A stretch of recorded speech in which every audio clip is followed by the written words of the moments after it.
Iniciamos la transmisión de Fe para Sanar. Les doy la bienvenida a todos los que se conectan a la distancia.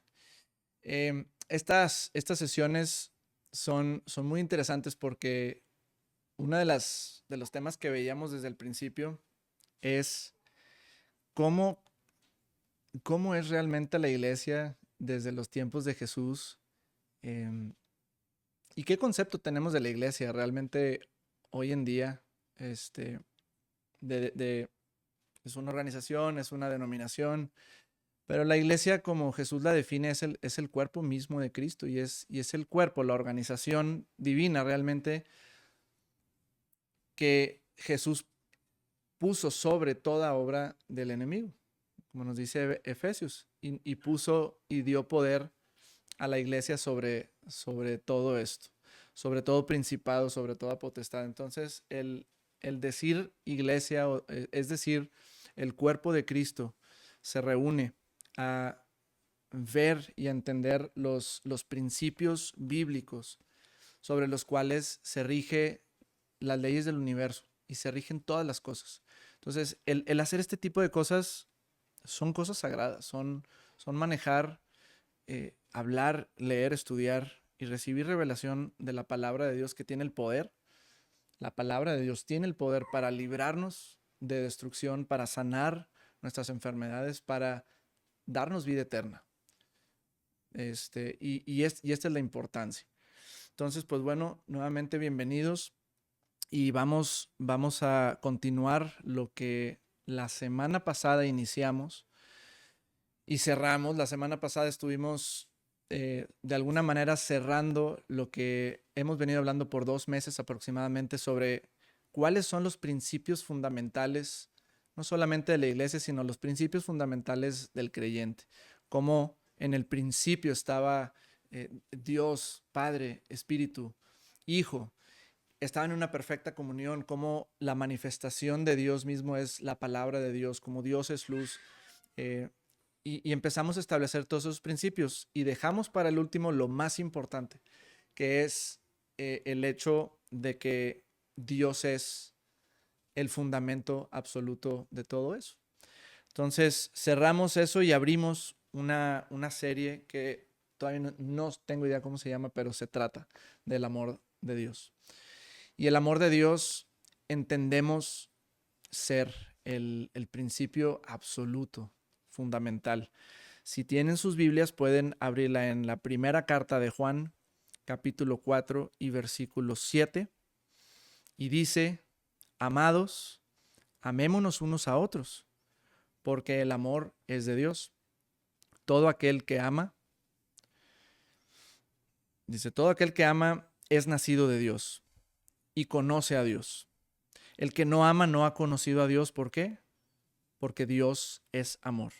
En esto se mostró el amor de Dios para con nosotros, en que Dios envió a su Hijo unigénito al mundo, para que vivamos por Él.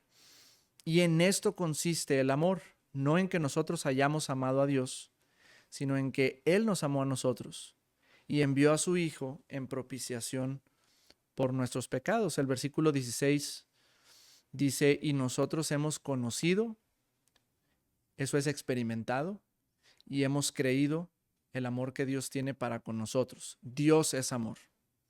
Y el que permanece en amor, permanece en Dios y Dios en él.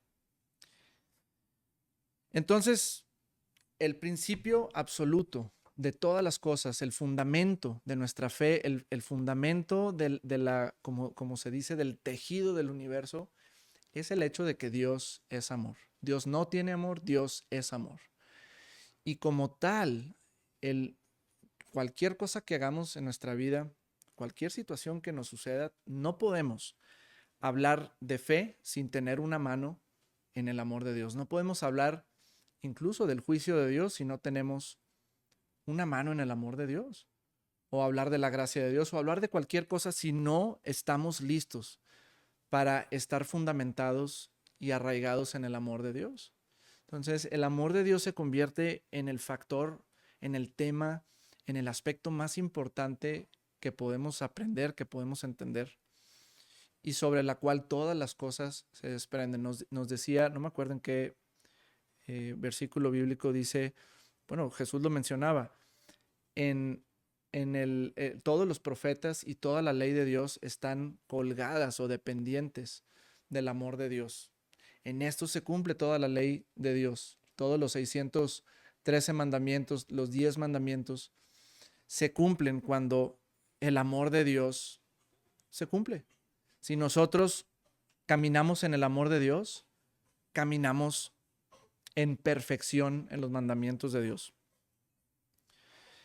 Dice el versículo 18 de este mismo capítulo, en el amor no hay temor, sino que el perfecto amor echa fuera o desplaza el temor, porque el temor lleva en sí castigo, de donde el que teme no ha sido perfeccionado en el amor. Entonces muchas veces se nos ha enseñado, es que el temor me ha ayudado a mantenerme seguro o a protegerme. No, el temor es una fuerza completamente contraria al amor de Dios y a la fe de Dios. El temor es fe en la adversidad, es abrirle la puerta a la enfermedad, a la pobreza, a la inseguridad, al peligro, para que venga y tenga acción en nuestra vida. Una cosa es ser precavidos, una cosa es ser sensatos y decir, no voy a meter mis manos al fuego porque me voy a quemar, pero no debo de tener miedo porque el temor es completamente contrario. Dice que en el amor de Dios no existe el temor,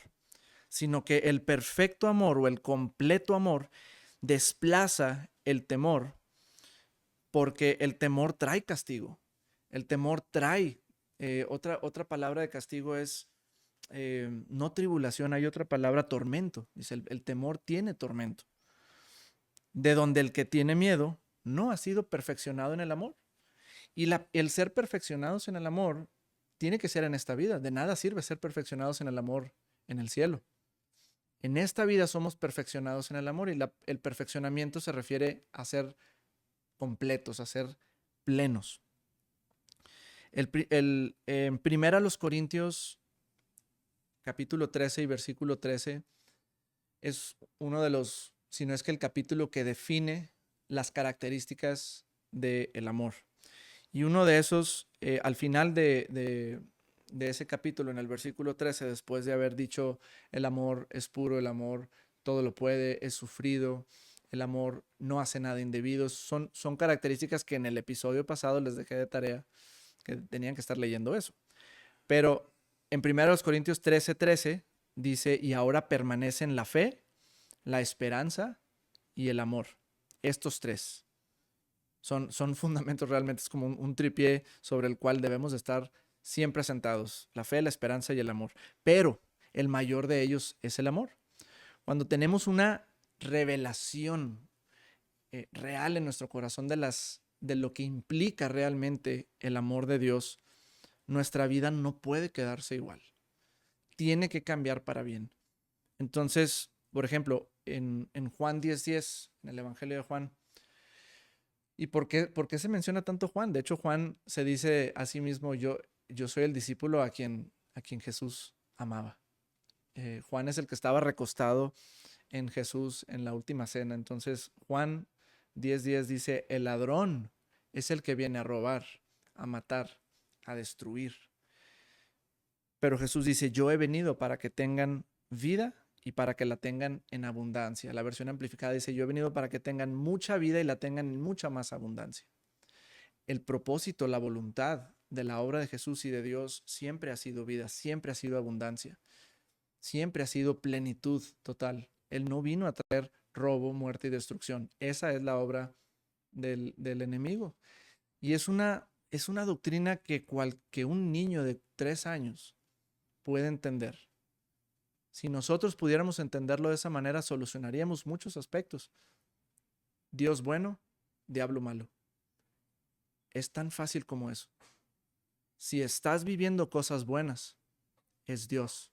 Si estás viviendo robo, muerte y destrucción, no es una bendición en disfraz. No tiene nada que ver con Dios. Dios, Jesús, vino a darnos vida y a darnos vida en mucha más abundancia.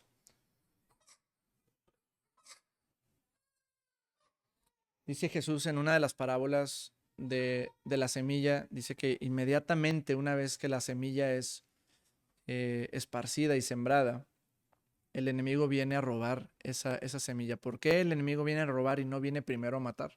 Porque primero debe de robar la semilla de la palabra de Dios para que no produzca fruto. Entonces, cuando escuchamos este tipo de enseñanzas, este tipo de versículos, que al terminar esta sesión te sientes más fortalecido, más hábil, más equipado realmente, el enemigo va a venir inmediatamente. Si no haces nada con esa palabra, el enemigo va a venir inmediatamente a robarse eso para que, dice, los afanes de la vida ahoguen la palabra de Dios. Entonces tenemos que asegurarnos de recibir esta palabra y de recibir la semilla de la palabra hasta que produzca fruto. Y necesitamos estar convencidos de la voluntad de Dios. Yo necesito estar convencido de que Jesús vino a darme vida y a darme vida en abundancia. Y necesito estar bien seguro de que la obra de destrucción y de robo y de muerte y de enfermedad y de pobreza y de todas esas cosas que están bajo la maldición de la ley, que son consecuencias realmente de no cumplir lo que Dios me ha dado. Eso, el autor de eso es el enemigo, es el diablo. Jesús vino a darnos vida y vida en abundancia. Y yo necesito estar convencido de la voluntad de Dios. Efesios 5:17 dice, por lo tanto, no sean insensatos, sino entendidos de cuál sea la voluntad de Dios. Dios espera que conozcamos su voluntad. Entonces, yo necesito estar seguro antes de... el tema de hoy se llama Su amor me sostiene.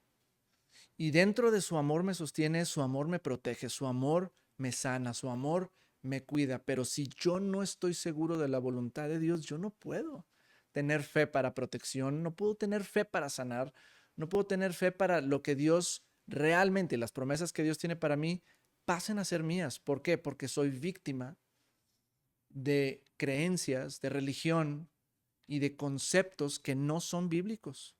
Si estoy viviendo adversidad, persecución, peligro, no viene de parte de Dios. Y cuando estoy convencido de que esas cosas no provienen de Dios, entonces estoy listo para creer. Estoy listo para equiparme de la palabra de Dios y ver esos resultados que Dios tiene para mí en mi vida. Entonces yo no puedo tener fe si no conozco la voluntad de Dios, porque la fe viene por el oír de la palabra de Dios. La fe viene por el oír de la voluntad de Dios. La fe empieza cuando la voluntad de Dios es conocida. Cuando Jesús me dice, yo he venido para que tengas vida, entonces yo ya conozco el propósito de la venida del ministerio de Jesús para mi vida. Vida en abundancia, mucha más vida en abundancia. Y estoy preparado para resistir lo que el enemigo traiga en contra mía. Si no estoy convencido de esto, no puedo tener fe, porque la fe se sustenta sobre el amor de Dios. Dios es amor, dice Gálatas 5:6, porque en Cristo Jesús ni la circuncisión vale nada, ni la incircuncisión vale nada, sino la fe que obra por el amor. Entonces yo por medio de la fe en Cristo Jesús estoy cumpliendo, satisfaciendo las necesidades que Dios ha realmente establecido para que yo sea bendecido. Dice Gálatas 3:13, Cristo me ha redimido de la maldición de la ley, porque está escrito, maldito todo aquel que es colgado en un madero. ¿Para qué? Para que la bendición de Abraham fuera mía, en Cristo Jesús.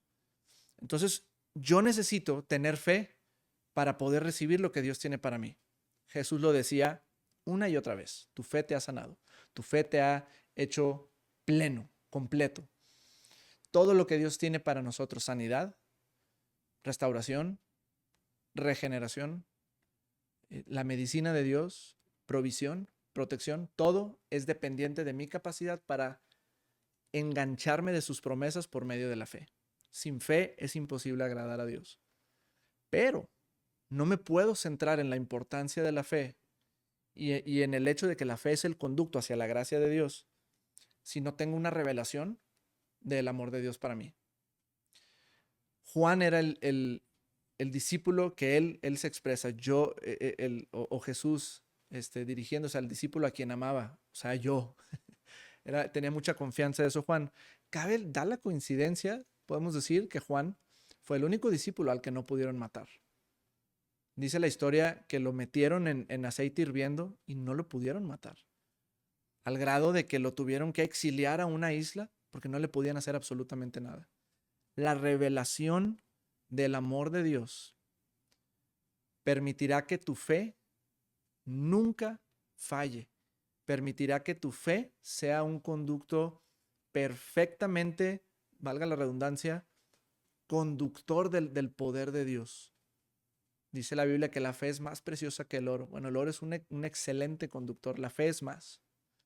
Es un mejor conductor. Entonces, una revelación del amor de Dios traerá a mi vida la capacidad para sanar de cualquier cosa, porque esa es la voluntad de Dios. Entonces, la fe obra por el amor.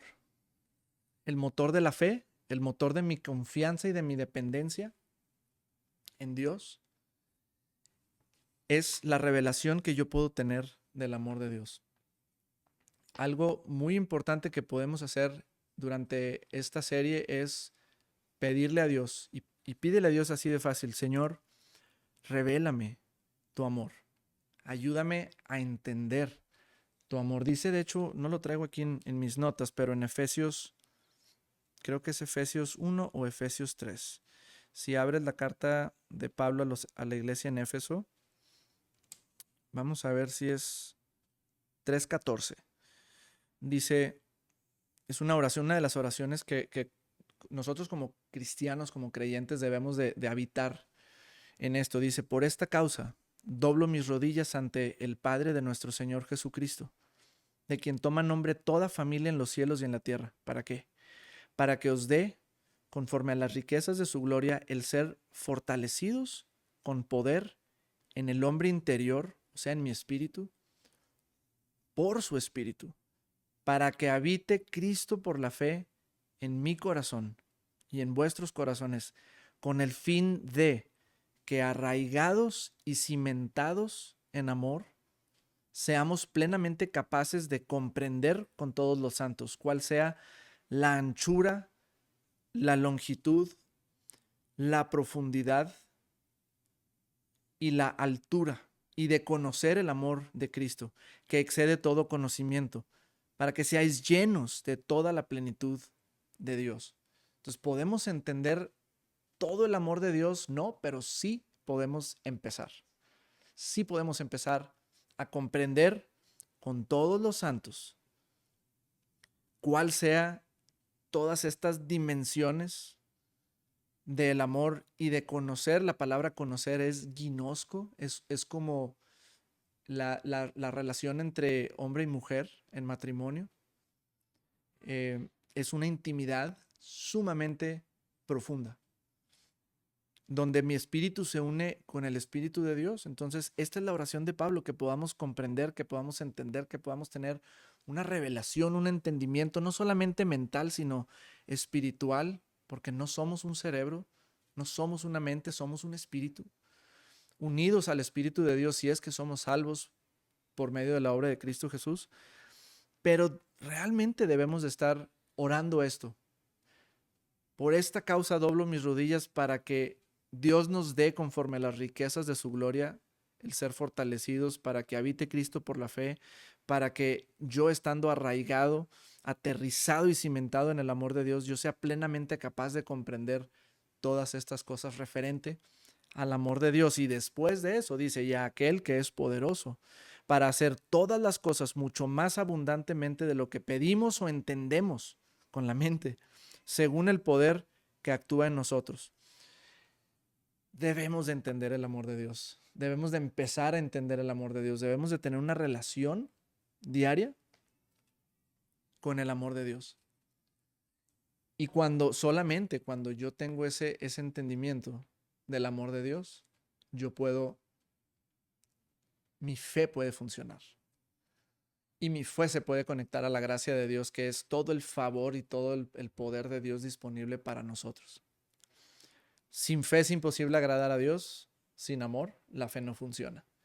Por eso la fe es el principio absoluto sobre el cual dice este versículo de Efesios 3, debemos de estar enraizados, arraigados. Si yo estoy enraizado y arraigado en el amor de Dios, yo puedo ser capaz de tener una experiencia viva del amor de Dios.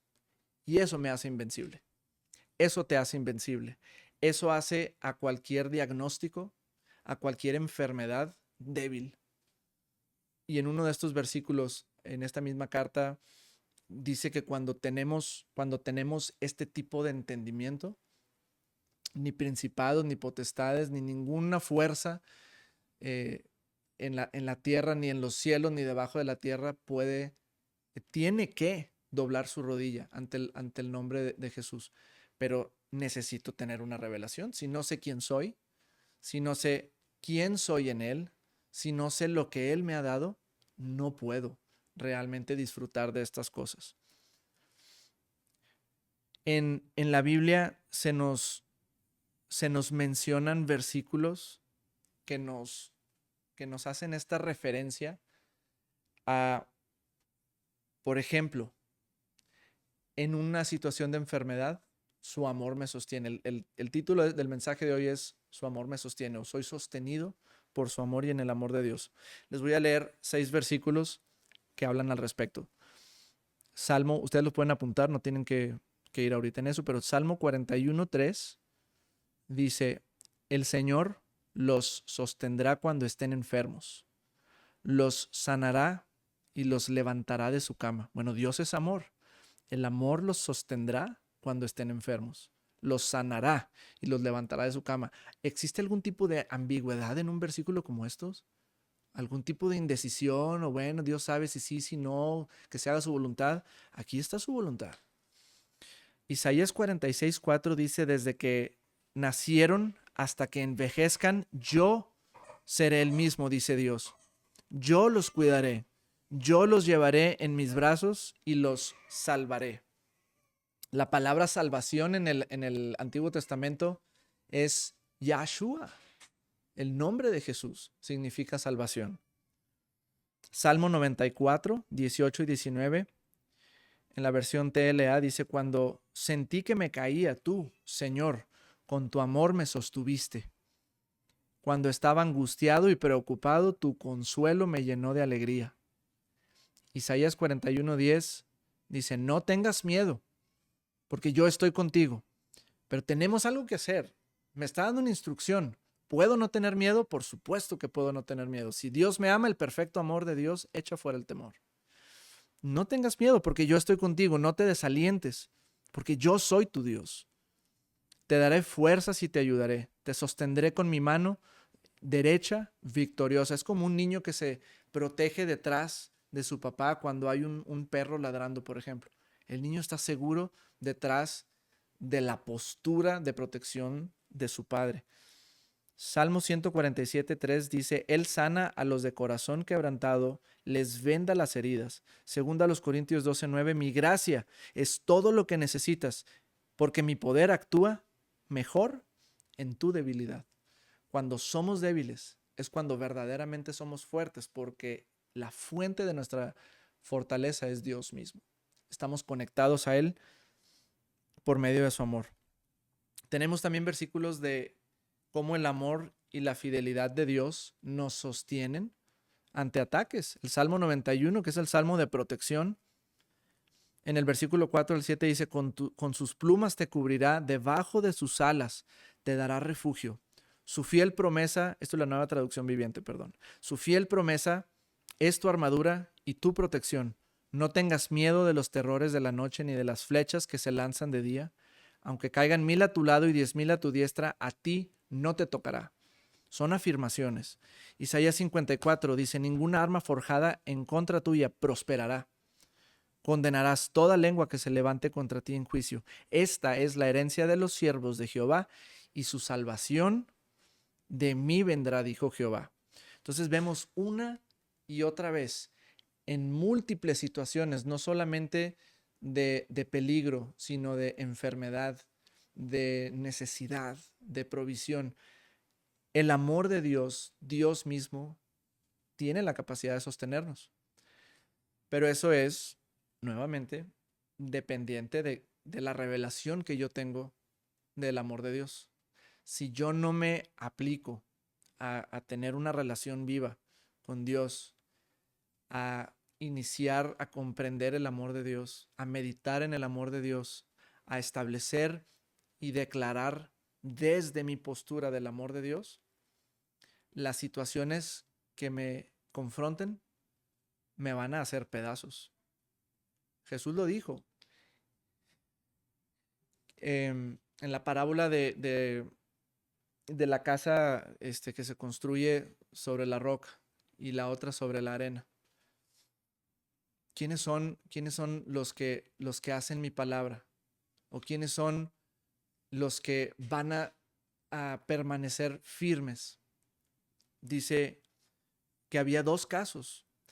En el primero, una persona construye su casa sobre la arena, la construye muy rápido porque el cimiento realmente fue muy fácil de cavar. Y otra persona construyó sobre la roca, donde se tomó mucho más tiempo, donde se requiere mucho más esfuerzo, ¿verdad? Y las dos casas fueron golpeadas con una tempestad, pero una de ellas permaneció y la otra no. Y la diferencia es que ambos escucharon la palabra de Dios, pero solamente uno lo puso por obra. Y esa es la casa que permanece. Entonces, cuando yo escucho y pongo por obra la palabra de Dios, ¿qué es poner la palabra de Dios por obra?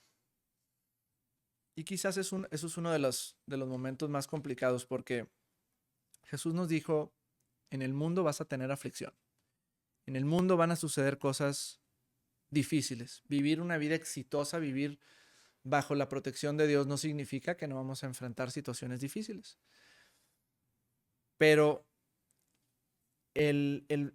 tu verdadera hechura se va a notar cuando eres golpeado y respondes con la palabra de Dios. Satanás trajo tentaciones a Jesús y la respuesta de Jesús era: escrito está. Está escrito, está escrito. Y el diablo tuvo que huir. Pero si yo respondo con la misma moneda con la que el mundo me paga o reacciona, voy a tener resultados de eso. Voy a tener los mismos, voy a entrar en su juego, voy a entrar en su contienda, voy a entrar en discusiones y entonces Dios se queda sin acceso a mi situación. Hay un versículo, ahorita justo se me viene a la mente, está en Primera de Pedro y este es el ejemplo máximo, lo que Jesús hizo. Creo que es Segunda de Pedro 2:24. Stand by. 2:21 dice, pues, Segunda de Pedro 2:21, pues para esto fueron llamados, porque también Cristo padeció por nosotros, dejándonos un ejemplo. Entonces, ¿nosotros vamos a padecer? Sí. No lo que Jesús padeció, porque Jesús murió por nosotros, pero sí vamos a vivir persecuciones, dejándonos ejemplo para que sigan sus pisadas, el cual no hizo pecado, ni se halló engaño en su boca, quien cuando le maldecían, no respondía con maldición, cuando padecía, no amenazaba, sino que encomendaba la causa al que juzga justamente, esto es a Dios, quien llevó él mismo nuestros pecados en su cuerpo sobre el madero para que nosotros, estando muertos a los pecados, vivamos a la justicia. Y por cuya herida fuisteis sanados. Entonces, la sanidad de Dios viene como resultado de hacer las cosas como Jesús lo hacía. No puedo yo recibir de Dios un resultado favorable si yo estoy actuando y reaccionando como la gente que no tiene una revelación del amor. Jesús nos dice, bendice a los que te maldicen. No es fácil porque a veces hierve la sangre, porque te quieres desahogar, porque les quieres decir sus verdades. Pero si nosotros encomendamos la causa al que juzga justamente, Él puede obrar a favor nuestro. No significa que seamos pasivos, no significa que no hagamos nada, significa que hagamos las cosas de acuerdo a lo que Dios nos ha dicho. Entonces, sí hay algo que tengo que hacer. Jesús te dice, cuando te den una bofetada, pone la otra mejilla. No significa déjate abusar, significa pon firmeza en esa situación, en amor, porque no podemos salirnos del amor. Y con una disposición, porque el amor no busca lo suyo propio, el amor aguanta y el amor es sufrido. Y vamos a tener oportunidades para hacer este tipo de cosas. Dice Romanos 8:38. Estoy convencido, creo que, no voy a leer ese porque me estoy adelantando. Salmo 18, 2 al 3. A veces me quiero adelantar. Salmo 18, 2 al 3. El Señor es mi roca, mi fortaleza, mi salvador. Mi Dios es mi escudo, el poder que me salva y mi lugar seguro. Clamé al Señor y me abandonó. No dice eso, dice clamé al Señor y me libró de mis enemigos. Él puede pelear batallas. Salmo 34, 19. La gente justa enfrenta muchas dificultades, pero el Señor llega al rescate en cada una de ellas. No te va a abandonar. Dice, bueno, pero la gente justa, ¿quién es justo? Yo levanto mi mano porque no depende de mí, de mi justicia, sino de la justicia de Cristo Jesús. Yo soy justificado en Cristo Jesús. Por lo tanto, más vale que tengas esa seguridad. Yo tengo esa seguridad. Salmo 27, del 1 al 3 dice, el Señor es mi luz y mi salvación. ¿De quién voy a tener miedo? El Señor me protege del peligro. ¿A quién habré de temer? Aunque un ejército me rodee, mi corazón no tendrá miedo. Entonces, pues tenemos armas y tenemos cosas que Dios sí nos ha dado. Tenemos que saber qué no nos ha dado Dios y qué sí nos ha dado Dios.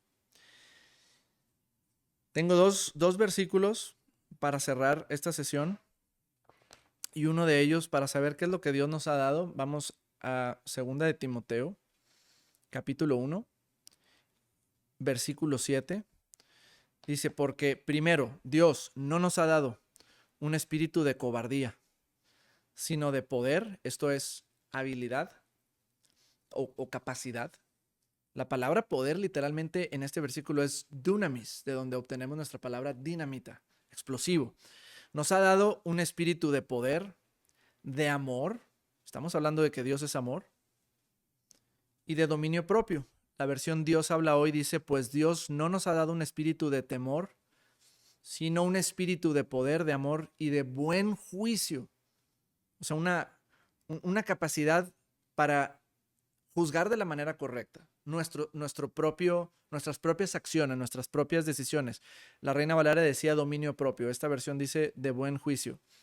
Me gusta mucho la versión amplificada, yo se las traduje. Dice, porque Dios no nos ha dado un espíritu de timidez, ni de cobardía, ni de temor paralizante.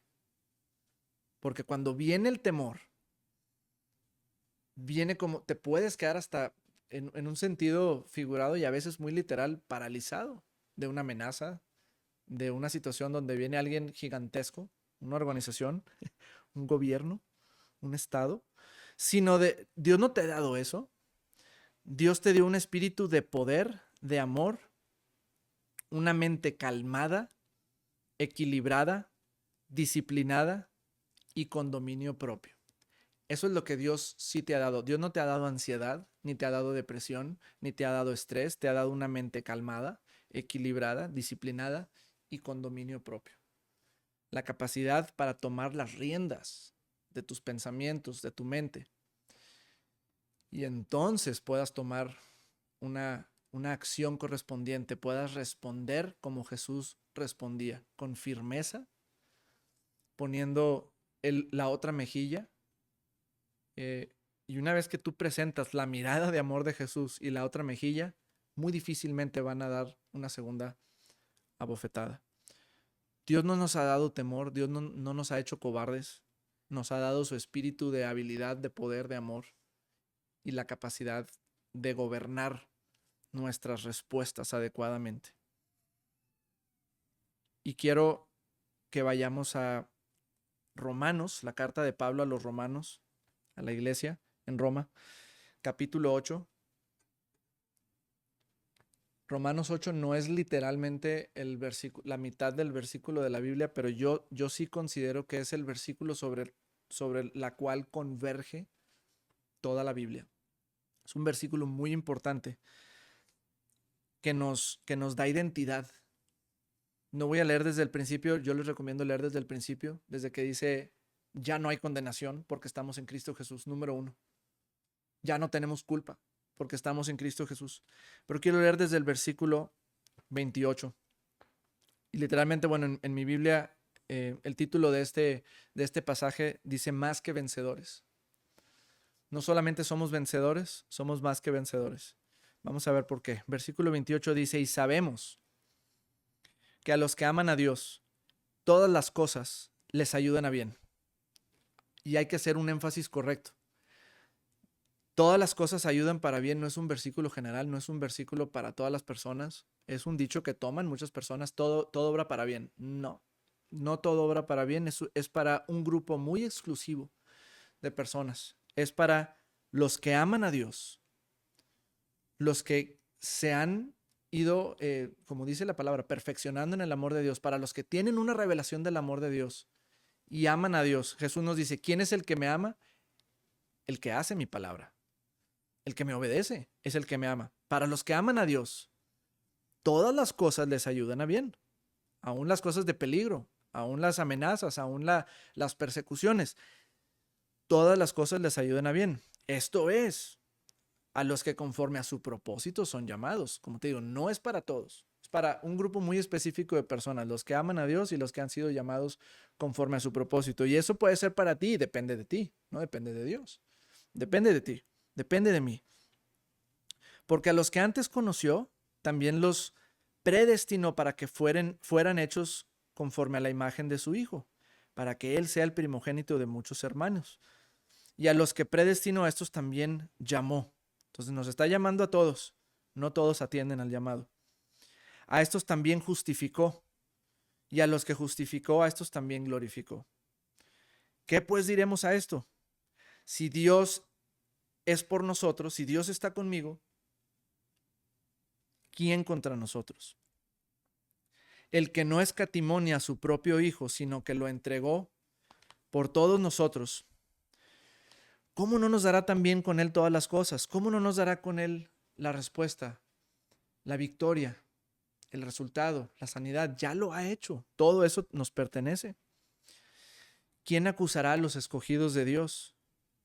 Efectivamente, se puede inferir eso. Dios es el que nos ha justificado. ¿Quién me va a acusar cuando estoy en peligro? Dios es el que me ha justificado.